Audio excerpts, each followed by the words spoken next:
All right, let's jump into it. Welcome to Nounish Dojo. And this channel, I want to introduce you real quick to what we'll be doing here. This channel is dedicated to helping um, onboard builders, Web2 builders, into the Nounish ecosystem. And the way we do this is very special. Instead of introducing people into the ecosystem as NFT holders, we want to introduce them as builders, specifically as learners.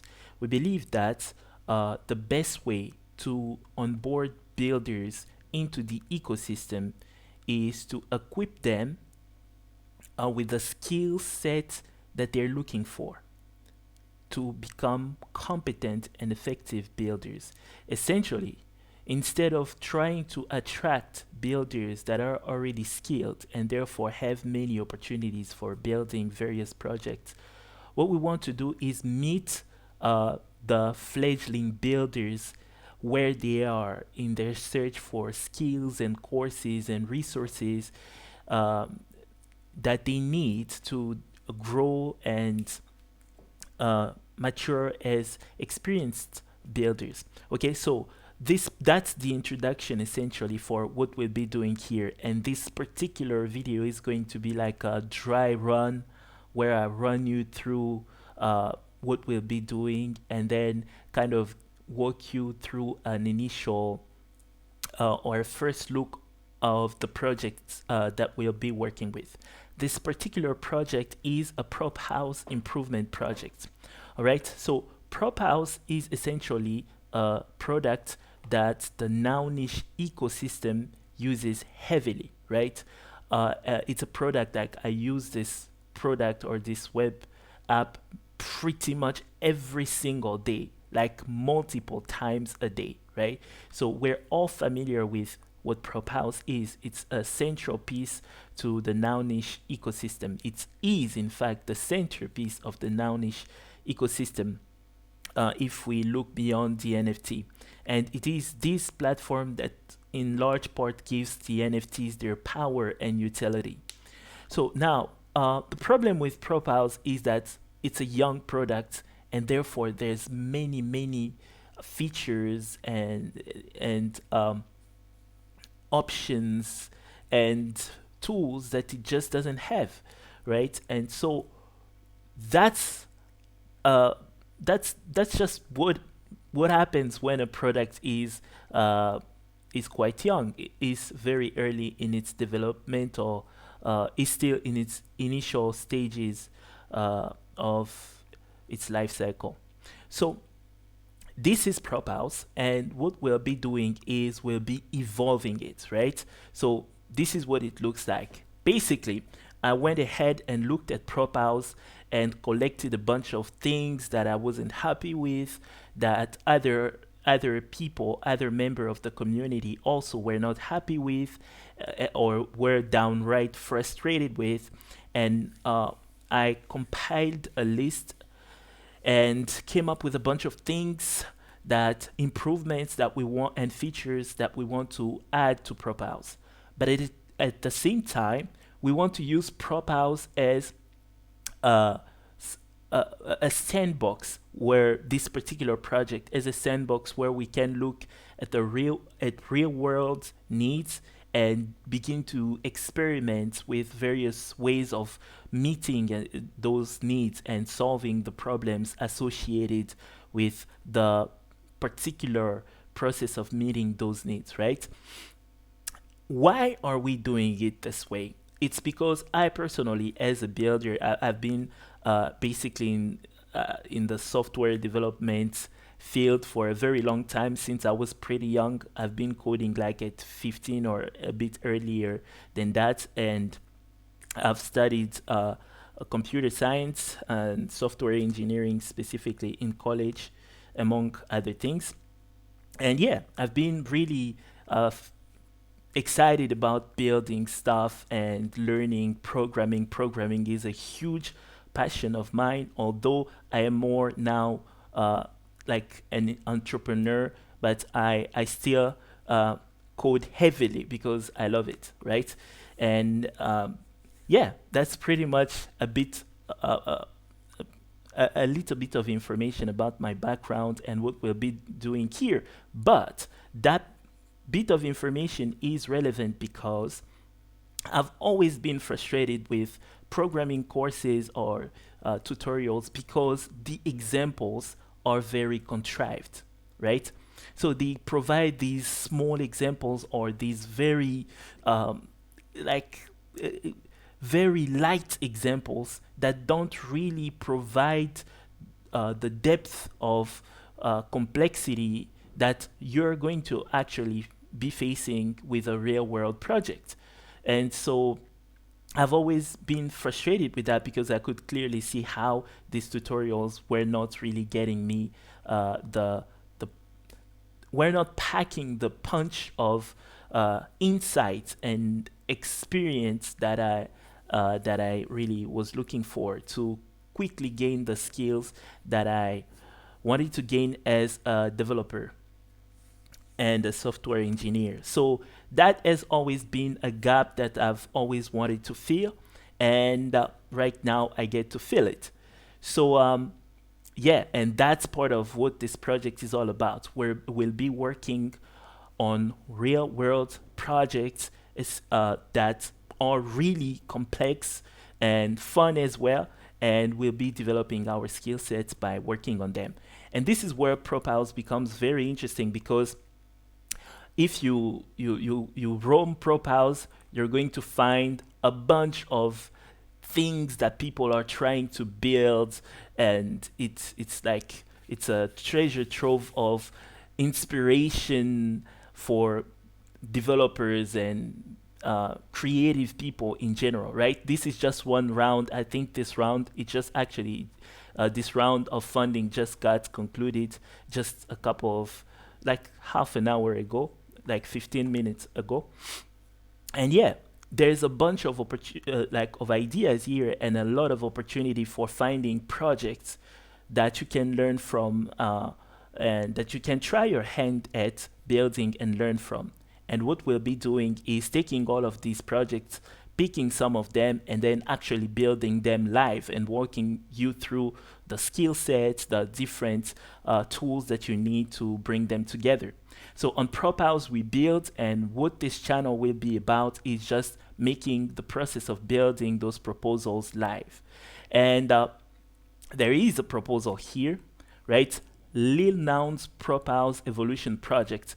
Essentially, this is a proposal that I've submitted for enhancing Propiles in these particular ways, right?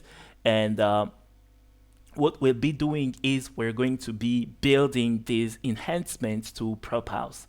And even more interestingly, I'll just walk you really quickly through this before I get to that point. We'll be adding like drafting features to Propiles because as you can see, I've written this proposal, right? And if you see this spot, there's a typo, for example, here.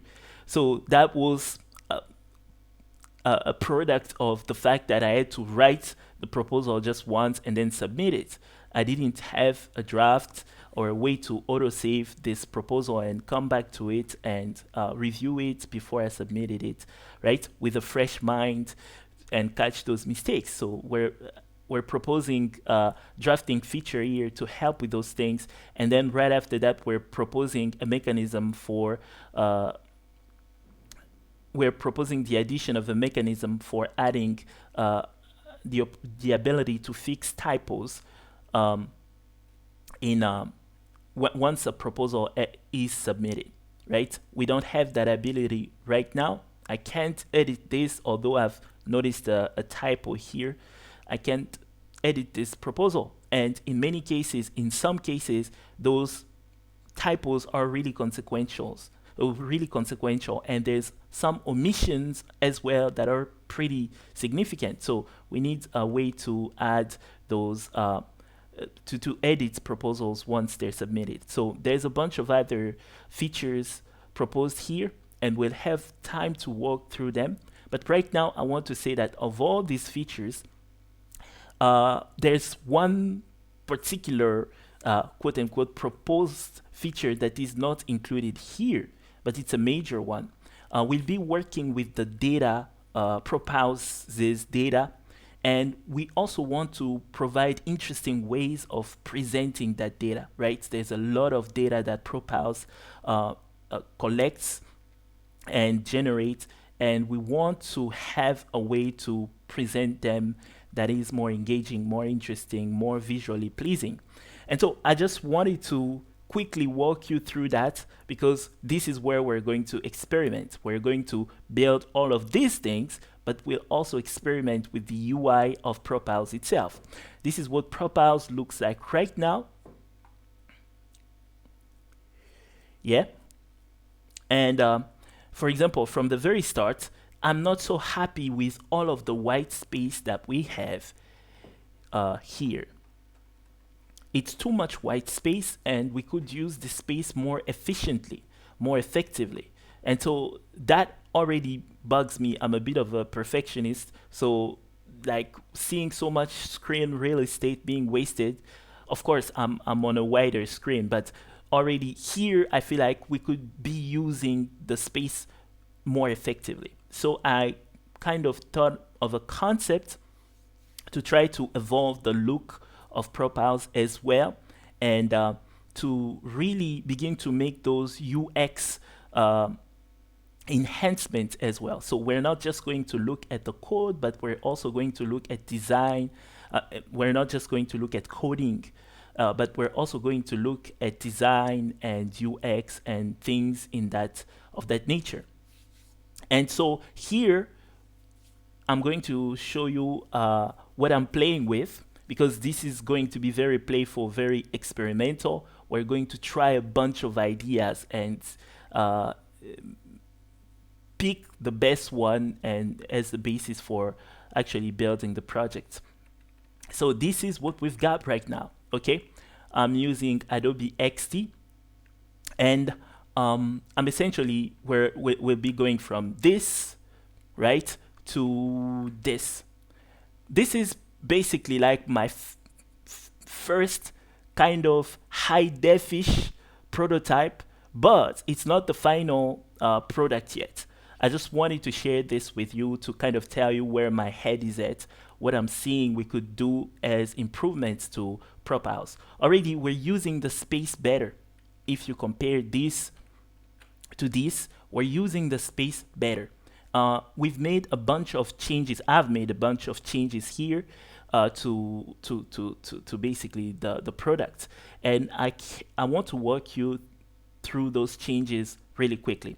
But before I get to the changes, I want to talk about the rationale behind the changes, right? So generally, when I'm designing or developing a product, I have a very specific approach. And that approach begins with this idea of being limitless. In other words, of being extremely wacky, right? To push my imagination to the maximum, to see the craziest, most extravagant, most sophisticated thing I can come up with, and just produce that concept based on that, right? So that's why we go from something that is more conservative, something that is more familiar, to something that is more like in your face, right? And more that is more energy, more that takes a bolder approach and takes more risks, right? And I want to emphasize that this is not like the final version. There's still a lot of work to be done, especially on the right side over here, right? And so I just want you to catch this as it's still in its early stages, so that you kind of see where I'm going with the project, what kinds of changes that I'm looking to, and improvements, visual improvements I'm looking to make. And sometimes they won't always be improvements, because the process of design is very much one of you get inspiration, you try a couple of things, it's very experimental. So sometimes you make changes that are not actually actually improvements, and then you learn from that, and then you refine and iterate your way towards something that's much better. So concept. This is like a concept car, right? So in a concept car, the manufacturer, the designers will actually go with basically the top. They just let their imagination run free to give to create a vision, a concrete vision, right, of what the future could be like for that product. That's what we're doing here. That's what I'm doing here. I'm creating a concrete vision of what the future could be like for this particular product. Yeah. And this future is based on a very simple metaphor, right? Here, we essentially have your regular web page, and that's the fundamental kind of metaphor going on here. I don't think there's even a metaphor, it's just a web page. But here, I wanted to use the metaphor of a magazine, right? You open up a magazine or a menu, and you have the houses and proposals served to you as items in that magazine and or that menu. I am more like looking towards the magazine. I tend towards the magazine side. That's why you can see like this space over here is kind of like a spine in a magazine, and then you have this side, which is like the left page and then the right page. So that's kind of the metaphor I'm going with here, like a sort of magazine, right? And in that magazine, we're going to organize all of Prop House's content in a coherent way. So here we're going to get the houses and a bunch of other things. So houses build their profiles. We're going to add a few more organizational categories like genres. Right now, Prop House doesn't have genres of like of proposals. It doesn't have that. We're going to add a way to filter through proposals in terms of the genres of proposals. For example, this round that just got finished in Prop House, on Little Noun's house specifically, it was around Halloween. So the theme of it was Halloween, right? So that's why I got inspired and said, okay, we can. Right now, Prop House doesn't have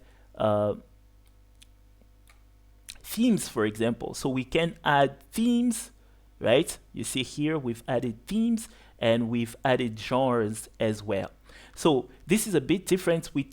This is a bit different.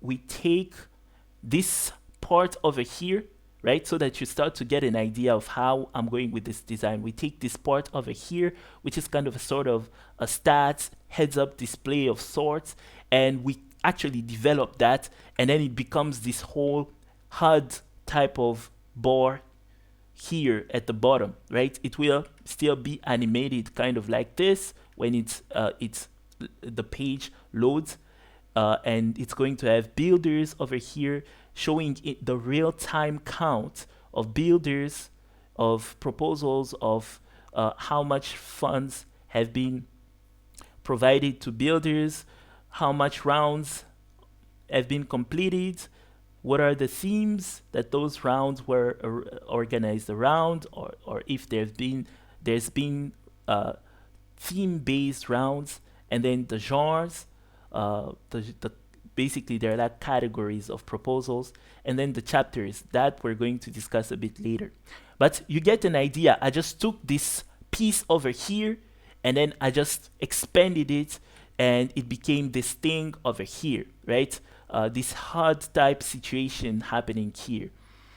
And then we again took all of these things, these houses over here, instead of stacking them like this, we put them like in a carousel of sorts, right? So this would be a draggable, it will have like this draggable feature where you can drag it to flick through the houses, right? So this is kind of foreshadowing that there's like more stuff over here that you can scroll through or grab and flick through.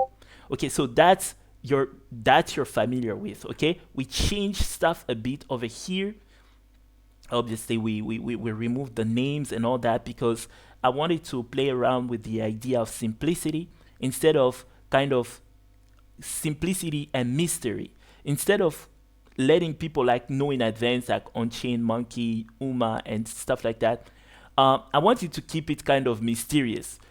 For people who come for the first time, they get a reason to click the thing and see what it's all about to get more information, right?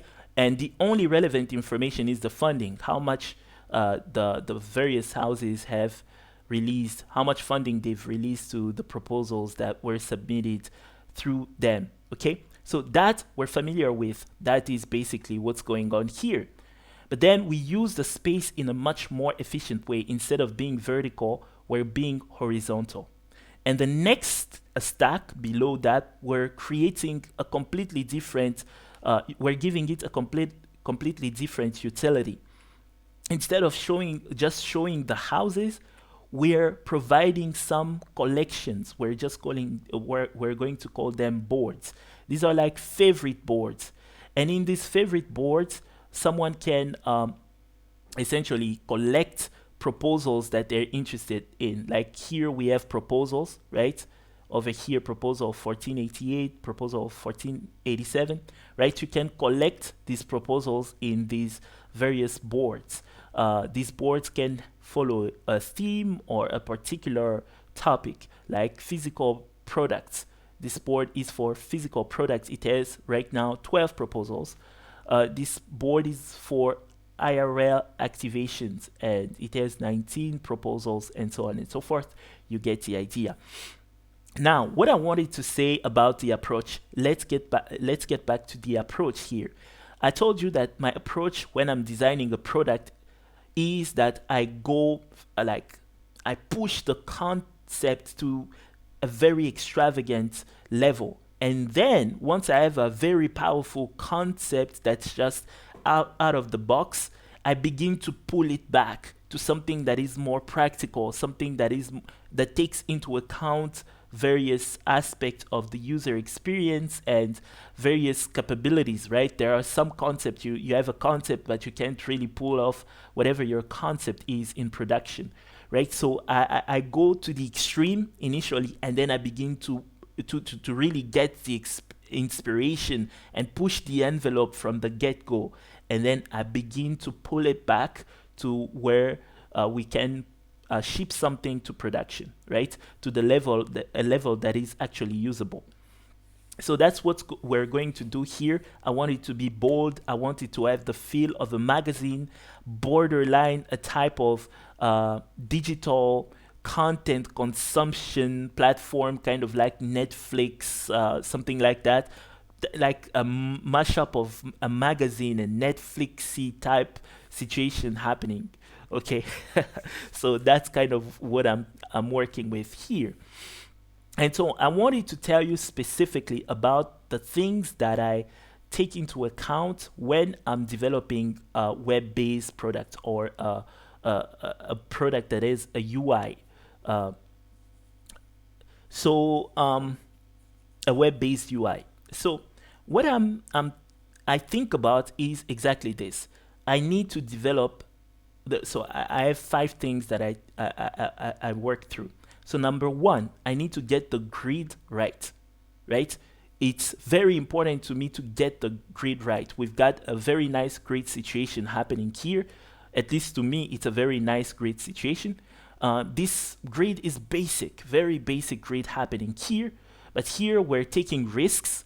We're playing around, like this thing over here, getting all of these things in order. It was really, really hard to get all of these things in order, because they have, if you see, they have different proportions and so on and so forth. And yeah, aligning everything, getting everything to work, it takes work, right? So yeah, I experimented with this grid, and where it had to be regular, right? Areas of regularity and areas of irregularity, and various types of alignments, and so on and so forth. So the first thing I work on is a grid. Second thing I like to work on is typography, right? I like to have great typography from the very beginning, right? here I wanted to have very clean type, and because we'll be presenting a lot of information, and so I wanted uh, a typeface that is very clean but bold, that is generous almost to the eyes. It has this generous feeling to it, because that's what Prophouse is all about. It's about giving resources. So I wanted to work with this idea of being generous and to express that through the typeface.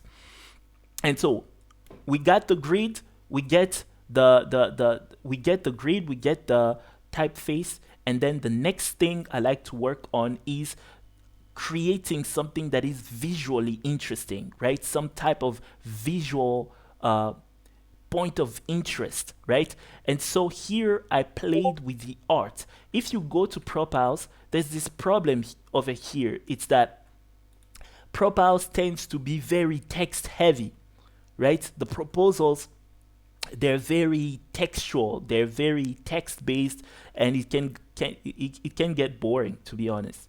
And so what I did is I started to brainstorm about this. I thought, okay, how can we add a bit more interest to these proposals just on first sight like this? And I thought, okay, what if, since this whole community is about NFTs, what if we created a type of generative NFT that was also a POAP, right? And that showed like, okay, someone submitted a proposal. That's kind of what a POAP means. It's a proof of participation, essentially, to keep it simple. So I wanted to create basically a type of art piece, generative art piece, and assign it automatically to every proposal that's created, so that the proposal has something interesting, like a captivating visual element to it. And so this is what's happening with these types of acrylic like thingies happening. I like these flows. I don't know why, but I like the mix of colors and like the way it's just abstract, right? And so I wanted that to have this type of generative abstract artwork uh, automatically produced for every single art piece. Sorry, every single proposal. And so that was the work I had to do to, or the concept I came up with to create visual interest for proposals instead of them being just text like this, right? Over here, they can be something like a bit more like this over here, and in a more minimized way, a bit more like this over here. And so that's the third element. I need to create visual interest. So first element, when I'm working on uh, developing a product that has a web UI, I need to create first the grid. I need to have a grid that I love, that is very well thought out, that is dynamic. I need to have great typography. I need to have a way to generate visual interest, and then I need motion, right? I need to have motion, smooth and interesting and creative motion. Okay, right now this whole thing is kind of fixed and frozen, and so it doesn't really have the feel that it will have in the end, right? So there's all of these things over here, these names. These are the houses names, so that someone can know at a glance that this proposal was submitted in this house, right? When you're scrolling these, there's a lot of motion happening here on scroll, essentially. And this came from a wish list, the wish list that we've got in Prophouse's Discord. Someone was saying like, when they're looking at proposals, they don't always tell which house the proposal is from. So that gave me the idea to kind of have this bold way of showing the proposal and its house, so that someone is not mistaken about what house the proposal is coming from. It's kind of playful, extravagant, and it's different. I wanted to play with that. But all of this stuff, all of this, the situation happening over here will be enhanced by specially crafted motion. design, right? So I'm designing the motion for this. You're going to see it later on in the project. But for right now, I just wanted to show you the general feeling of what we'll be building, the general feel of what we'll be building, right? So that's the fourth element. So I need to have the grid. I need to have a typography. I need to have great visual, a way to generate visual interest, and then I need to have a motion happening in the UI, and finally I need to have a specific language. Very important. The fifth element is very important because this is why I'm just showing you this one thing over here. In this one page, there is all the elements of my visual language, the visual language I'll be using to build the whole, to develop the UI of the whole product, right? On this one page, I selected this particular page as the starting point to play around with those elements that will constitute the design language of the whole product, right?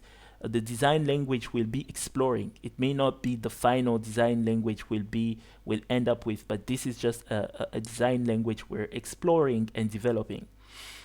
And so I'm really maybe later on to keep this short. Maybe later on we're going to get into what that visual language is all about, what considerations I had to basically key into to develop that visual language. But that's basically what's going on here. I'm developing a visual language. This language is still very rudimentary for me, but it got the foundation that I needed to have. So that's a great starting point. And so that's what this was all about, to show you the foundation that we'll be working with, and that we'll use to develop this particular, to go from basically these blocks of text and basic grids to something a bit more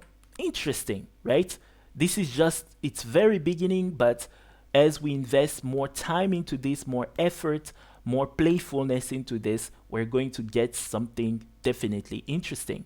And so this is just the beginning, this is just the foundation, and I wanted you to take a look at this very early on, so that as we develop this, as we refine this, you can have an idea of where we started from. I did some more exploration before this, but I felt like before I got way too deep into really refining this product. I wanted you to have a look while it's still quite bare bones, so that you know what we're working with, where we're starting, and where we're going. So this is basically what this project is going to be. This is going to be our first project here on Nounish Dojo, right? We're going to be learning by working on real world projects, and there are many of them on Prophouse, but we're going to pick Prophouse itself as our project because it's an open source project, and therefore we can make edits, we can fork it, we can make edits, or we can even submit pull requests, and we're going to do all of that. This is going to give us also the opportunity to learn things like HTML, CSS, JavaScript, and so on, and Vue.js or React if you're into that. And we're going to learn designing databases, working specifically with Web3 databases, GraphQL. We're going to look at all of those skill sets. We're going to explore some concepts related specifically to working with blockchains.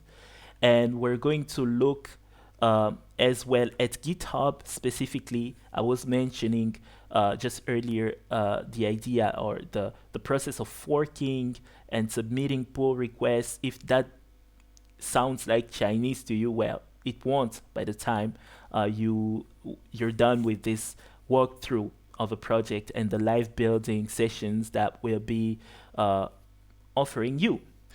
And that's pretty much it.